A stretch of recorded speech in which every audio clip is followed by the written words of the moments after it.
जितना बच्चों के लिए 40 दिन अहम होते हैं उतना ही माँ के लिए भी होता है। नविका बहुत खुश थी। वो बुआ जो बन चुकी थी। खबर मिलते ही वो अपने भाई के घर के लिए रवाना होने की तैयारियां करने लगी। पर नविका को एक परेशानी सताए जा रही थी। कुछ वर्ष पूर्व जब नविका ने अपने बेटी को जन्म दिया था तो उसकी सास ने ना चाहते हुए भी उसके साथ कुछ ऐसा व्यवहार करा था कि वो भुला ही नहीं भूल पाती थी। परंतु उसके मन में यह संतोष था कि उसकी माँ ऐसा कभी नहीं करेगी। अपना बैग लेकर बिटिया के साथ अगले ही पल नविका रवाना हो गई। कुछ समय बाद जब घर पहुंची तो वहाँ खुशी का माहौल था। भाभी तनिषा के स्वागत के लिए सब तैयारियों में जुटे थे। घर का ये माहौल देखकर नविका को बहुत खुशी हुई। नविका के घर आते ही मानो जैसे खुशी में चार चांद लग गए हो। उसने भी सबका तैयारियों में खूब साथ दिया। कुछ समय बाद भाई हॉस्पिटल से भाभी तनिषा और बेटी को लेकर जैसे ही घर पहुंचे तो माँ ने बहुत जोरों शोरों से अपनी पोती का स्वागत किया। जैसे जैसे दिन बीतने लगे नविका को माँ के व्यवहार में कुछ परिवर्तन दिखाई देने लगा। अब उनकी अपनी प्यारी बहू का खाने का ध्यान तो था, पर सिर्फ इसलिए कि कहीं उनकी पोती भूखी न रह जाए। एक दिन तो हद तब हो गई जब उन्होंने भरी गर्मी में भी भाभी को जबरदस्ती कंबल उड़ा दिया और कहा, ऐसी के चलते तुम बीमार हो जाओगी। तनिषा भला कह भी क्या सकती थी, चुप रह गई। ऐसे ही हर रोज कुछ नया होता और नविका की माँ भूल जाती कि तनिषा को भी कुछ समस्या हो सकती है। बस अपना हुक्म चलाई जा रही थी। जब पानी सर के पार हो गया तनिषा आक्रोश में आकर एक दिन रोने लगी। अब नविका से यह सब बिल्कुल नहीं सह जा रहा था। उसने किसी तरह भाभी को तो चुप कराया और मन ही मन सोचा कि अपने भाई से इस बारे में बात करेगी।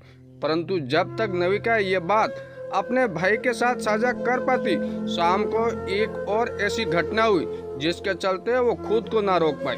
उस दिन शाम को माँ ने सब्जियों को उबलाकर कोई सूप बनाया था। माँ भली भांति जानती थी कि तनिषा को पनीर से एलर्जी थी, फिर भी अपनी पोती का स्वास्थ्यवर्धन करने के लिए उन्होंने सुपाकर उसमें से थोड़ा सा पनीर डाल दिया था। जैसे ही तनिषा ने सूप पिया वो समझ गई और उसने सूप पीने से इनकार कर दिया।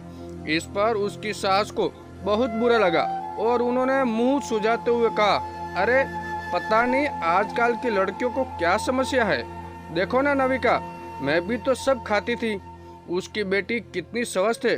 तुम अभी से सब कुछ नहीं खाओगी, तुम्हारा बच्चा क्या खाना सीखेगा। पनीर से भी भला कोई एलर्जी होती है। ये तो सब बहाने हैं। इस पर तनिषा कुछ कह पाती उससे पहले ही नविका गुस्सा फूट पड़ा और वो जोर जोर से अपनी माँ पर चिल्लाने लगी, हाँ हाँ सही कह रही हो, बहू को कैसे कोई एलर्जी हो सकती है। बहू तो बस बच्चा पैदा कर सकती है, उसके पास और कोई काम थोड़े ही होता है। जो भी उसके खाने के लिए दिया जाए उसे चुप चाप खा लेना चाहिए, फिर भले ही खाने का दुष्परिणाम कुछ भी हो। आपको अगर ऐसा लगता है कि मैंने सब कुछ बिना नाक मुंह चिकोड़ कर लिया था तो आप गलत है।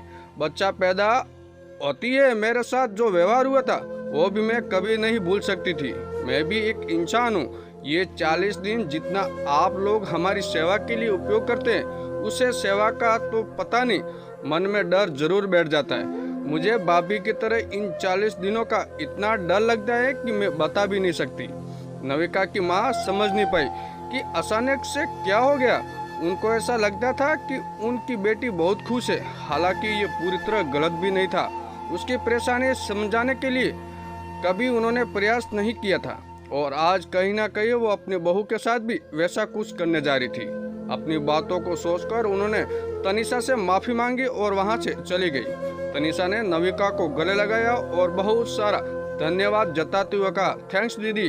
गुस्सा शांत होने के बाद नविका माँ के पास गई और उसने भी माफी मांगी, पर एक बात उसने फिर दोहराई, माँ मैं जानती हूँ आप भाभी से बहुत प्यार करते हो, पर एक बात और भी है और वो ये जितना बच्चों के लिए पहले 40 दिन महत्वपूर्ण होते हैं उतना ही माँ के लिए भी।